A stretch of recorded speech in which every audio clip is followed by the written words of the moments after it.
Hello student, तो आज हम स्टार्ट करते हैं IBPS PO mock 3 and part second.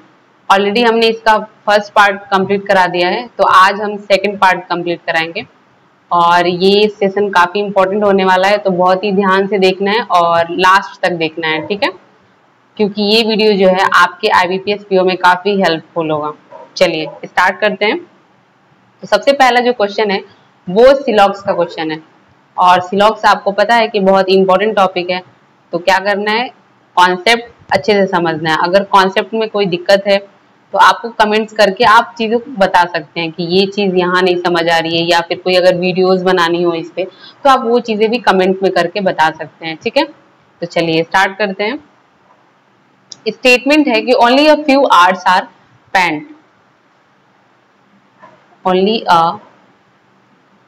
Few arts.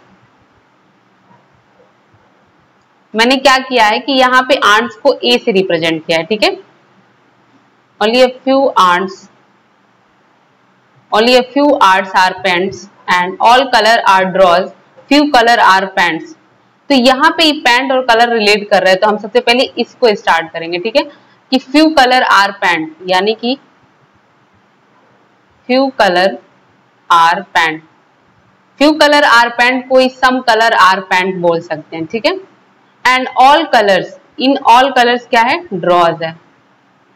All colours are drawers, ठीक है।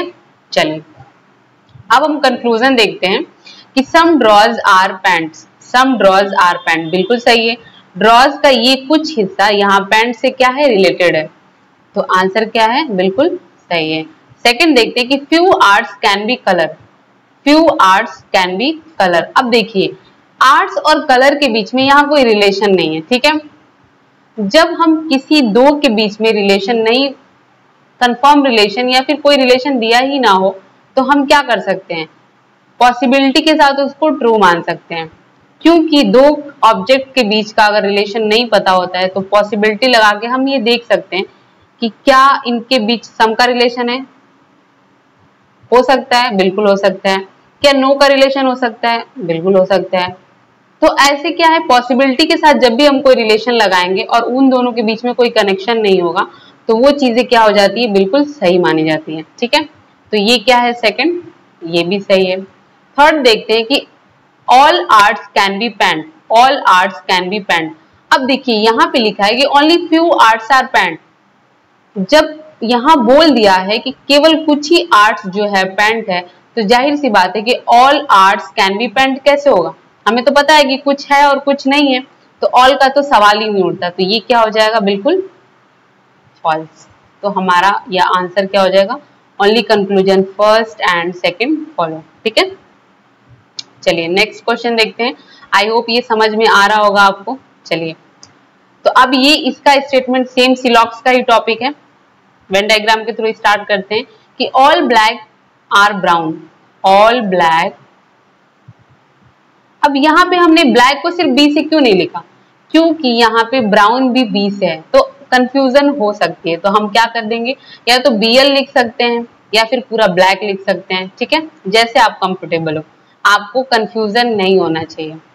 All black are brown, all black are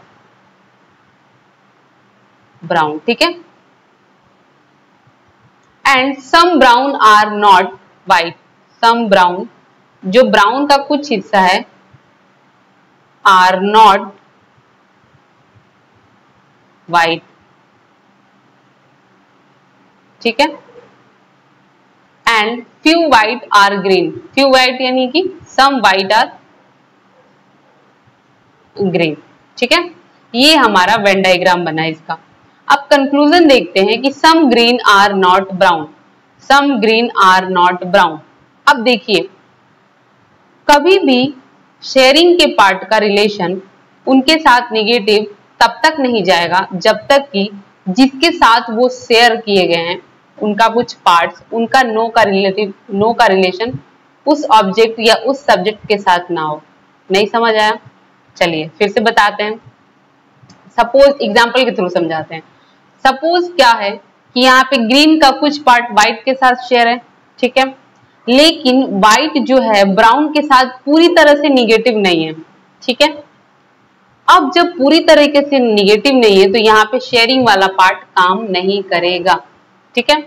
जैसे अब यहाँ पे बोल रहा है कि some green are not brown, तो some green are not brown हम ये नहीं बता सकते हैं कि क्योंकि इसका जो पूरा पार्ट है वो इसके साथ पूरा निगेटिव नहीं है, कुछ पार्ट ही निगेटिव है, ठीक है।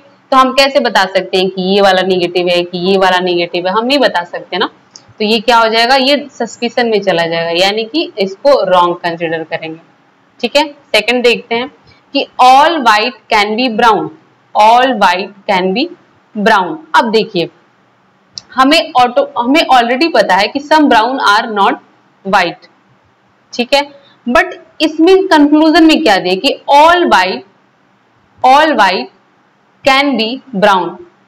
अब देखिए यहाँ पे क्या है कि यहाँ पे सम ब्राउन के बारे में दिया है कि कुछ जो ब्राउन का पार्ट है ना वो व्हाइट नहीं हो सकता है, ठीक है। लेकिन यहाँ पे दिया है कि all white can be brown. अब देख नो और सम नॉट में एक और चीज होता है।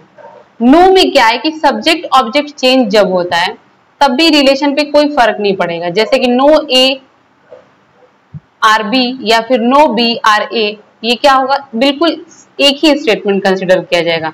लेकिन सम नॉट के केस में सब्जेक्ट ऑब्जेक्ट का जो, अगर सब्जेक्ट को ऑब्जेक्ट की जगह लिखेंगे या फिर ऑब्जेक्ट को सब्जेक्ट की जगह लिख देंगे तो रिलेशन चेंज हो जाएगा। जैसे कि some A are not B, ये और यहां पे लिखेंगे कि some B are not A, ये दोनों डिफरेंट है, ठीक है। इन दोनों को सेम नहीं कंसिडर करेंगे। लेकिन अगर यहीं पे होता है कि no A are B and no B are A, तो ये दोनों सेम स्टेटमेंट कहे जाएंगे।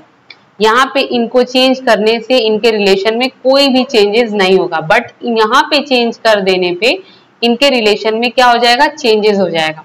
तो सेम चीज यही यहाँ पे बोल रहा है कि all white can be brown, तो ये क्या हो जाएगा, बिल्कुल सही होगा। जो व्हाइट है वो ब्राउन हो सकता है, ठीक है, क्योंकि हमें तो ब्राउन की तरफ से बताया गया ना कि सम ब्राउन आर नॉट व्हाइट। लेकिन ऑल व्हाइट के बारे में तो ऐसा कुछ बोला नहीं गया है, तो जब कुछ बोला नहीं गया है तो पॉसिबिलिटी के साथ क्या हो जाएगा, ट्रू हो जाएगा, ठीक है। चलिए थर्ड देखते हैं कि few black are not green is a possibility, few black are not green. अब यहाँ पे देखिए ब्लैक और ग्रीन के बारे में दूर दूर तक कोई रिलेशन नहीं दिया है। जब कोई रिलेशन ही नहीं दिया है तो पॉसिबिलिटी के साथ क्या हो जाएगा, वो बिल्कुल सही हो जाएगा। तो ये हम क्या करेंगे, कंसिडर इसको ट्रू, तो ये हो जाएगा only second and third follow, ठीक है। चलिए नेक्स्ट देखते हैं। नेक्स्ट क्या है, नेक्स्ट जो है ये है कोडिंग डिकोडिंग का। पढ़ते हैं कैसे इसको सॉल्व करना है। आई होप आप लोग को अगर वीडियो शुरू से आपने देखा होगा तो इसको अटेम्प्ट करने का तरीका, सॉल्व करने का तरीका हमने ऑलरेडी इसमें बताया हुआ है। तो चलिए वैसे ही स्टार्ट करते हैं इसको। सबसे पहले राजस्थान एथनिक वियर ग्रेड के लिए हम कोड वर्ड ढूंढते हैं कि इसके लिए क्या कोड यूज किया गया है। तो लिखते हैं राजस्थान, राजस्थान को ऐसे राज की तरफ लिख सकते हैं, एंड एथनिक को ETH लिख सकते हैं, वियर एंड ग्रेड, ठीक है। चलिए अब देखिए राजस्थान कहीं पे यूज किया गया है और किसी सेंटेंस में, तो एक तो फर्स्ट में राजस्थान यूज किया गया है और दूसरा जो है वो थर्ड में किया गया है, और कोई सेंटेंस तो नहीं है फर्स्ट थर्ड का सिमिलर। तो राजस्थान के लिए जो कोड होगा वो होगा आपका PP, ठीक है, क्योंकि दोनों में कॉमन क्या है, PP। अब हम एथनिक के लिए देखते हैं कि एथनिक जो है एक तो फर्स्ट में यूज किया गया है और सेकंड जो है वो सेकंड सेंटेंस में यूज किया गया, बट इसके साथ साथ वियर भी यूज किया गया है। वियर यहाँ पे भी है और सेकंड में भी है, यानी कि एथनिक और वियर के लिए हमें कोई फिक्स कोड वर्ड नहीं मिला, तो इनके लिए हम क्या करेंगे, पॉसिबिलिटी के साथ जाएंगे। तो कॉमन वर्ड्स क्या क्या हमें मिला, एक तो आर आर मिल गया और एक हमें क्या मिला, क्यू क्यू मिल गया, R R and Q Q. ठीक है, अब रिमेनिंग वर्ड ग्रेट है, तो ग्रेट के लिए कॉमन क्या हो जाएगा बचा हुआ, एन एन। ठीक है, चलिए नेक्स्ट सेंटेंस में देखते हैं कि क्या क्या हमारे पास। एक तो क्लॉथ है और सेकंड जो है ओनली है। अब देखते हैं कि ओनली फोर्थ में यूज किया गया है एंड सेकंड में यूज किया गया, और कोई वर्ड कॉमन कोड वर्ड क्या यूज किया गया है, तो आई थिंक ये इसके लिए एसएस यूज किया गया है, तो ओनली के लिए क्या हो जाएगा, एसएस। ठीक है, तो अब रिमेनिंग जो होगा वो क्लॉथ के लिए होगा, रिमेनिंग क्या है, ओ ओ। अब हम थर्ड सेंटेंस में आते हैं। थर्ड में आपको नया वर्ड जो देखने को मिलेगा, विन एंड गेम्स, ये हमें दो नए वर्ड मिलेंगे। तो विन के लिए, विन तो कहीं और है नहीं, गेम्स हम यहाँ देखने को मिल रहा है हमें और फोर्थ सेंटेंस में मिल रहा है। कॉमन वर्ड इसके लिए जो मिलेगा वो है डीडी, तो गेम्स के लिए क्या हो जाएगा, डीडी, एंड विन के लिए रिमेनिंग जो बचा हुआ है टीटी, वो हो जाएगा विन के लिए। चलिए अब लास्ट वाले में देखते हैं क्या है हमारे पास, डे है एंड वॉन है, यही दो नए वर्ड हैं। और अब ये दो नए वर्ड हैं तो हमें कॉमन वर्ड भी इनके लिए फिक्स नहीं होगा, दो रिमेनिंग वर्ड है एंड दो कॉमन वर्ड है, दो कोड वर्ड है, तो हम फिक्स नहीं कर पाएंगे कि कौन सा वर्ड किस कोड के लिए फिक्स किया गया है। तो हम क्या करेंगे, यहाँ पे दोनों इधर और के साथ पुट करेंगे। ठीक है, तो चलिए जो बचा हुआ है वो आपका है ई एंड और क्या है, एन तो हमने कर दिया है, एम है। तो ये हमारे पास दो कोड वर्ड एंड दो वर्ड्स। ठीक है, तो ये टोटल हमारा क्या है, वर्ड्स हमने फिक्स कर दिया। अब चलिए आंसर देखते हैं क्वेश्चन के भी आपके। What will be the word for only Rajasthan cloth, only Rajasthan cloth के लिए जो कोड वर्ड यूज किया गया है वो क्या है, तो ओनली के लिए क्या हमने यूज किया है, एसएस, राजस्थान के लिए पीपी एंड क्लोथ के लिए क्या है, ओओ, यानी कि जो आंसर होगा एसएस पीपी और ओओ होगा। तो ये क्या है, ऑप्शन नंबर सी।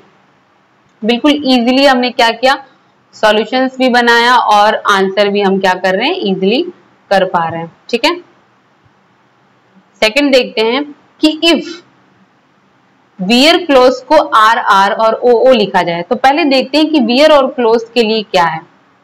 अब देखिए यहाँ पे वियर के लिए, अब यहाँ पे ऑलरेडी बोल दिया है कि वियर और क्लोज के लिए आर आर और ओ ओ, तो वियर के लिए पॉसिबिलिटी के साथ एक तो आर आर था और एक क्या था, क्यू क्यू था। तो हमें यहाँ से तो पता चल गया कि वियर के लिए जो कोड वर्ड यूज किया गया है वो आर आर है। ठीक है, अब जो सेकंड है क्लोथ, उसके लिए ओ ओ है, हमें पता चल गया। अब हम यहाँ से क्या करेंगे, एथनिक का कोड हमें ऑटोमेटिक पता चल जाएगा, क्यों, क्योंकि ये जो एथनिक का हो जाएगा वो हो जाएगा क्यू क्यू। ठीक है, और अब देखते हैं कल्चर, कल्चर के लिए क्या है, कल्चर के लिए कुछ अभी दिया नहीं है, गेम्स का देख लेते हैं।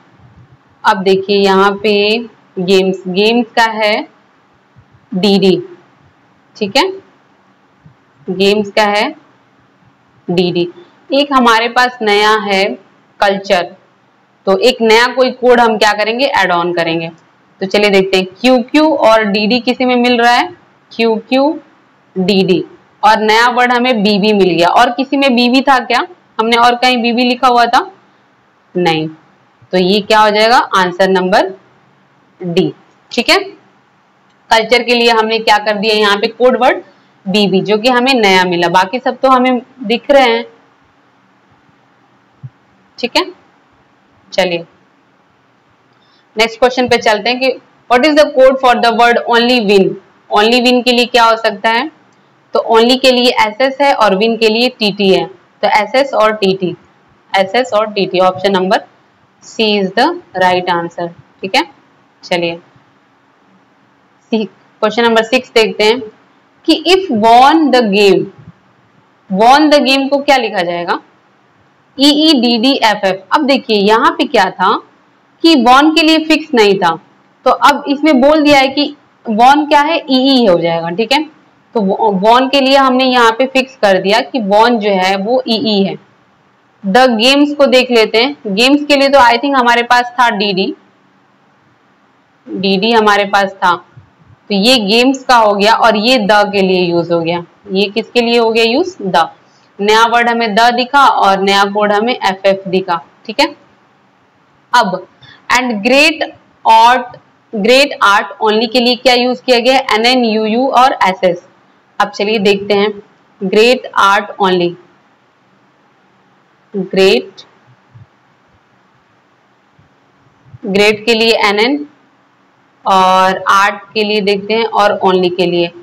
तो ये दो के लिए तो हमें पता चल गया कि ग्रेट के लिए क्या है,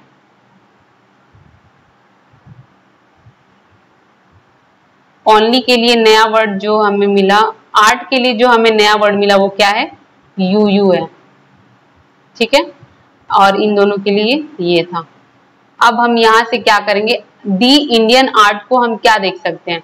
तो द के लिए तो हमें पता है FF है, आर्ट के लिए हमें पता है UU है, तो FF UU और एक कोई नया कोड देखेंगे जो कि हमें KK मिला है, ठीक है। तो आंसर क्या हो जाएगा? Option number B. इंडियन भी नया वर्ड है और KK भी नया कोड है, तो आंसर क्या हो जाएगा? Option number B. I hope कोई दिक्कत नहीं लग रही होगी कि कहीं हम स्ट्रक कर रहे हैं या फिर चीजें समझ नहीं आ रही है। काफी अच्छे से मैंने एलोबरेट करके बताया है इसको। अगर फिर भी लगता है कि नई चीजें समझ आ रही है या फिर कुछ चीजें थोड़ी काफी स्पीडली जा रही है, तो आप क्या करेंगे? वीडियो खत्म होने के बाद एक बार खुद से देखेंगे इसको थोड़ा स्लो मोशन में करके, और इसको खुद से एक बार ट्राई करेंगे सारे क्वेश्चंस को। नेक्स्ट क्वेश्चन देखते हैं। ये जो है 2 क्वेश्चन का सेट है और बेसिकली ये रैंकिंग बेस्ड है, ठीक है। चलिए पढ़ते हैं question. 7 containers PQRSTUV have a different weight but not necessary in the same order. सबका एक डिफरेंट वेट है, तो सबसे पहले क्या करेंगे? एज ए इसको रैंकिंग कंसिडर करेंगे। इनका रैंक इधर फिक्स कर लेंगे, पोजीशन कितने पर्सन है? 7, 1 2 3 4 5 6 एंड 7। क्वेश्चन पढ़ते हैं कि the difference between the weight of T and R is 20 kg, ठीक है। अभी हमें कहीं नहीं पता कि इसको कहाँ फिक्स कर सकते हैं, साइड में हमने नोट कर लिया। The weight of second heaviest box is second heaviest, first heaviest and second heaviest. ये जो है 59 kg का है, ठीक है। And only 1 box is lighter than V। V से सिर्फ एक बॉक्स जो होगा वो लाइटर होगा, बाकी सारे बड़े होंगे, हैवी वेट के होंगे। P is just heavier than U, which is heavier than, ये जस्ट है एक साथ आएगा, U is heavier than R, ठीक है। 2 box have weight between V and P, तो जाहिर सी बात है P जो होगा वो यहाँ पे हो जाएगा, ठीक है। P के जस्ट बाद यहाँ पे होगा U, R का भी हमें पोजीशन नहीं पता, ठीक है। अब देखिए कि S is just heavier then T, S is just heavier then T। इन दोनों के लिए हमें एक साथ प्लेस चाहिए, इधर तो नहीं है, तो यहाँ पे ही पॉसिबल है कि S यहाँ होगा और T यहाँ पे होगा। R इज नॉट लाइटेस्ट, यानी कि R यहाँ पे नहीं होगा, तो R कहाँ पे हो जाएगा? यहाँ पे हो जाएगा। और यहाँ पे दिया है कि T और R का जो डिफरेंस होगा वो 20 होगा, 20 होगा, तो इससे 20 कम कर देंगे तो यहाँ पे कितना हो जाएगा? 39, ठीक है। यहाँ पे कितना हो जाएगा? 39 और ये 59, यहाँ पे 20 का डिफरेंस हो गया, ठीक है, ठीक है। चलिए हमारे पास एक और कौन सा नाम बचता है? Q है, तो Q को हम क्या करेंगे? यहाँ पे फिक्स कर देंगे। हो गया सॉल्व। अब हम इसके बिहाफ पे आंसर करेंगे। क्वेश्चन है कि if the sum of the weight of R and third heaviest person, first second third P का वेट प्लस आर का वेट, ये जो है 89 होगा। हमें आर का वेट तो ऑटोमेटिक पता है कि आर का वेट कितना है जी 39। तो यहां से हमें पी का वेट पता चल गया कि पी का वेट जो होगा वो कितना हो जाएगा 50। ठीक है, अब आगे क्या बोलता है, then what may be the weight of U. P का वेट हो गया यहाँ पे 50, तो यू का वेट क्या हम कंसिडर कर सकते हैं, तो ये जो यू का वेट होगा 39 से बड़ा होगा और 50 से छोटा होना चाहिए। चलिए देखते हैं कि कौन सा है जो 39 से बड़ा और 50 से छोटा है। एक ही ऑप्शन है हमारे पास, ऑप्शन नंबर बी। ठीक है, चलिए नेक्स्ट क्वेश्चन पे चलते हैं कि which container is fourth heaviest, first second third fourth, तो यू है आंसर नंबर सी। ठीक है, चलिए नेक्स्ट क्वेश्चन देखते हैं। ये क्या है, 5 क्वेश्चन का सेट है और बेसिकली ये क्या है, ये आपका सर्कुलर बेस सिटिंग अरेंजमेंट है जिसमें आपका पेज जो है सिंगल ही है, facing away from the centre. ठीक है, अब देखिए एक और चीज मैं बताती हूँ, जब भी सिंगल फेसिंग की बात करें या तो वो फिर इनसाइड हो या फिर आउटसाइड हो, आपको क्या कंसीडर करना है। अगर आपको लगता है कि आउटसाइड फेस दिया हुआ है और हम आउटसाइड मान के करें, जैसे कि सपोज अपना राइट उनके राइट के अपोजिट कर दें, यानी कि जब वो राइट बोले तो अपने लेफ्ट की तरफ लिखें, वो अगर लेफ्ट बोले तो हम अपने से राइट की तरफ लिखें। ये सब करने की कुछ भी जरूरत नहीं, क्योंकि लास्ट में क्या होता है कि कंफ्यूजन हो जाती है, हम लेफ्ट राइट में कंफ्यूज हो जाते हैं। अगर सपोज अगर हम कर भी लेते हैं तो इतने हम हैबिचुअल हो चुके होते हैं नॉर्थ फेसिंग करने के सेंस में कि हम लास्ट में क्या करते हैं, फिर सेम उसी पैटर्न पे आंसर कर देते हैं कि हमने नॉर्थ मान के किया हुआ है, इनसाइड मान के किया हुआ है, तो हम क्या कर देते हैं उसी के बिहाफ पे आंसर कर देते हैं। हमें तो लगता है कि हमने तो क्वेश्चंस बिल्कुल सही कर दिया, इवन सही लगता भी है और सही हो भी जाता है। तो इसमें क्या है, सिंगल फेसिंग को हमको क्या करना है, कंसीडर करना है, नॉर्थ कंसीडर करना है। ठीक है, इवन क्वेश्चन में साउथ फेसिंग ही क्यों ना दिया हो, ताकि लास्ट में कंफ्यूजन ना हो, इसलिए हम उसको नॉर्थ फेसिंग मान के चलेंगे। ठीक है, चलिए स्टार्ट करते हैं।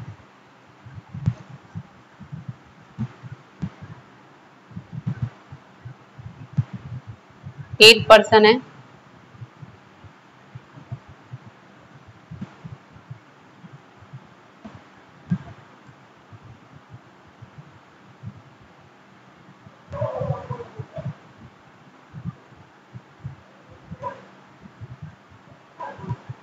ठीक है,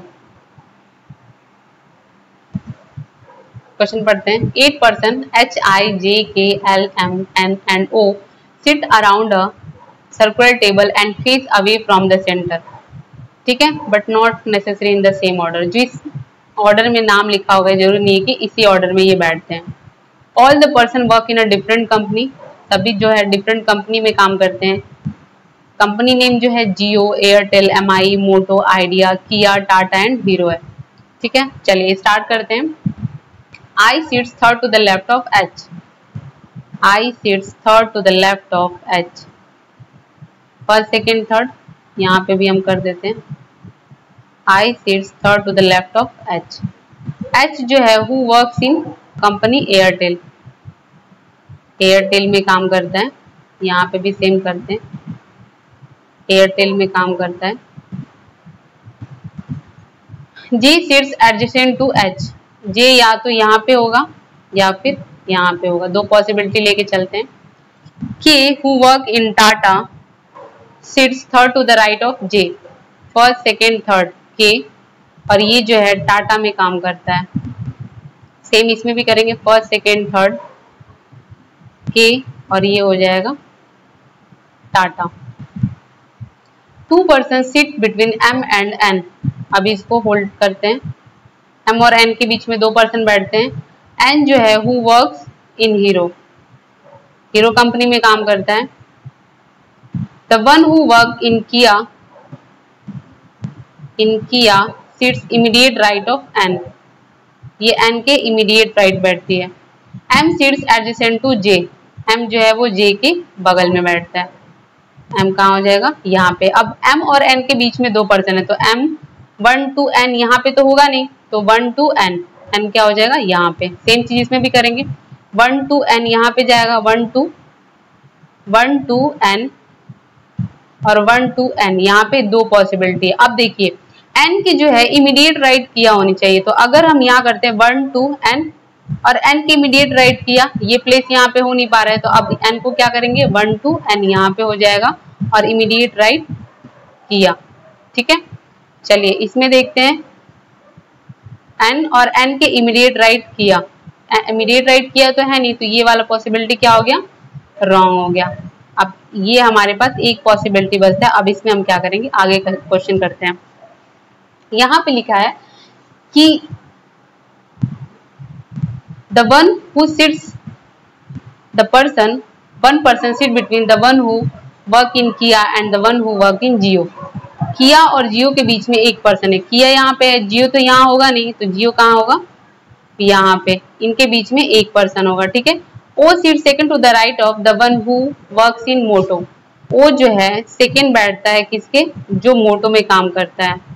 चलिए प्लेस देखते हैं, ओ के लिए एक ही प्लेस है हमारे पास यहाँ पे, और सेकंड यहाँ पे हो जाएगा मोटो, सॉरी मोटो और मोटो हो जाएगा यहाँ पे, और फर्स्ट सेकंड हो जाएगा यहाँ पे ओ। ठीक है, तो ये हो गया हमारा। अब यहाँ पे लिखा है कि O doesn't work in Idea, O Idea में नहीं होगा। ठीक है, और एन जो है वो हीरो कंपनी में है, एन हीरो में है, ओ आइडिया में नहीं है, तो आइडिया में क्या हो जाएगा, आई हो जाएगा, यहाँ पे क्या हो जाएगा, आइडिया। ठीक है, और एक बचता है हमारे पास एम आई, तो एम आई हो जाएगा यहाँ पे। ठीक है, चलिए एक नाम कौन सा बचता है, आई थिंक हमारे पास HIJKL, एल बचता है, तो एल हो जाएगा किया के पास। ठीक है, तो ये है हमारा फाइनल अरेंजमेंट। अब हम आंसर करते हैं क्वेश्चन का कि who works in Moto, Moto company में कौन काम करता है, J, answer number A. Next question देखते हैं कि how many person seat between the one who work in MI and the one who work in Kia when counted to the right of the one who work in किया। किया से जब right count करते हैं तो किया और MI के बीच में कितने पर्सन बैठते हैं, तो किया और right first second third fourth कितने पर्सन बैठेंगे, 4 पर्सन किया और MI के बीच में, जब हम राइट किया के काउंट करेंगे तो आंसर क्या हो जाएगा 4, ऑप्शन नंबर डी। नेक्स्ट है कि I work in which of the following company, I किस कंपनी में काम करता है, तो आइडिया में, आंसर क्या हो जाएगा ऑप्शन नंबर बी। नेक्स्ट है ऑड वन आउट बताना है। ठीक है, तो चलिए देखते हैं NKLI NKLI, आगे देखते हैं KO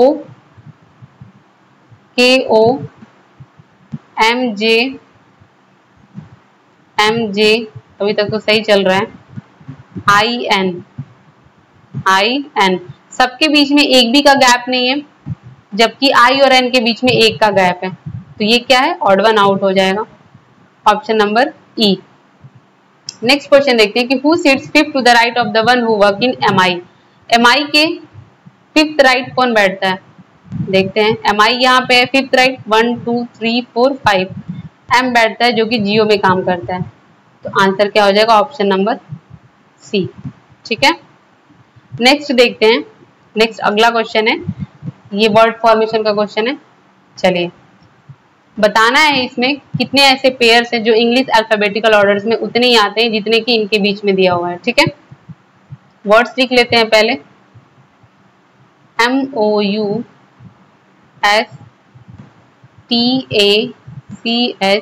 मुस्टैच। ठीक है, चलिए काउंट करते हैं। अब देखिए यहाँ पे लिखा है कि how many pairs of the letter are there in word mustache which has many letter between them in word as English alphabetical series. Generally क्या होता है कि ऐसे क्वेश्चंस जब हम सॉल्व करते हैं तो हमें क्वेश्चंस में ये डायरेक्शन दिया होता है कि आपको बैकवर्ड और फॉरवर्ड दोनों साइड से क्या करना है, काउंट करना है। अगर इन केस नहीं दिया होता है कि बैकवर्ड और फॉरवर्ड दोनों तरफ से करना है, तो आपको ये मान के चलना है कि बाय डिफॉल्ट आपको दोनों ही साइड से काउंट करना है, ठीक है, किसी एक साइड से आप नहीं कंसिडर करेंगे। तो चलिए देखते हैं। MNOPQRSTUV OPQRSTUVW UVWXYZST, एक हमारे पास आया UVWXY, TUVWXY, ABCDE CDE, एक और आया HIJ, यहाँ से नहीं, STUVWXYZ EFGHIJKLM, E से M आया, एक और मिला हमें HIJKLMNO CDEFGHI ABCDEF TUVWX STUV UVWOM। तो हमारे पास कितने ऐसे हैं? 3। तो आंसर क्या हो जाएगा? ऑप्शन नंबर डी, ठीक है। चलिए नेक्स्ट देखते हैं। नेक्स्ट क्या है? इनइक्वालिटी का क्वेश्चन है। अब हमें क्या करना है कि इन दिए हुए ऑप्शंस में से इन क्वेश्चंस मार्क्स पे दो रिलेशंस, दो सिंबल्स पुट करना है, ताकि जो दिया हुआ ये रिलेशन है ये क्या हो? डेफिनेटली ट्रू हो जाए, ठीक है। तो चलिए देखते हैं हमें क्या ढूंढना है। एक तो देखना है हमें r बड़ा बराबर q, और दूसरा देखना है कि जो t है वो बड़ा होगा किससे? s से, ठीक है। तो r बड़ा बराबर q देखते हैं। फर्स्ट तो बिल्कुल नहीं होगा, ठीक है। सेकंड देखते हैं, दो अलग अलग सिंबल्स हैं तो नहीं होगा। थर्ड में देखते हैं, थर्ड में तो एक फुलफिल हो जाएगा, लेकिन दूसरे वाले में अगर हम रखते हैं तो t बड़ा s नहीं हो पाएगा, तो यानी कि ये भी क्या हो गया? रॉन्ग हो गया। अब तीसरा देखते हैं, यहाँ पे इक्वल टू करेंगे और यहाँ पे ग्रेटर देन करते हैं, तो यहाँ से r बड़ा बराबर q, ये भी बिल्कुल सही होगा, और t बड़ा s, ये भी क्या हो जाएगा? बिल्कुल सही हो जाएगा। तो यानी कि option number D is the right answer, ठीक है। तो ये है हमारा टोटल 15 क्वेश्चन, जो कि काफी अच्छा है और बहुत अच्छे से एक्सप्लेन भी किया है हमने। अब इसको क्या करना है, आपको वीडियो देखना है। वीडियो में अगर चीजें फिर भी नहीं समझ आती है तो एक बार खुद से प्रैक्टिस करना है। बाकी नेक्स्ट सेशन में हम आपको मॉक टेस्ट 4th लेके आएंगे और उसमें भी काफी अच्छे क्वेश्चन हम डिस्कस करेंगे, ठीक है। तो थैंक यू।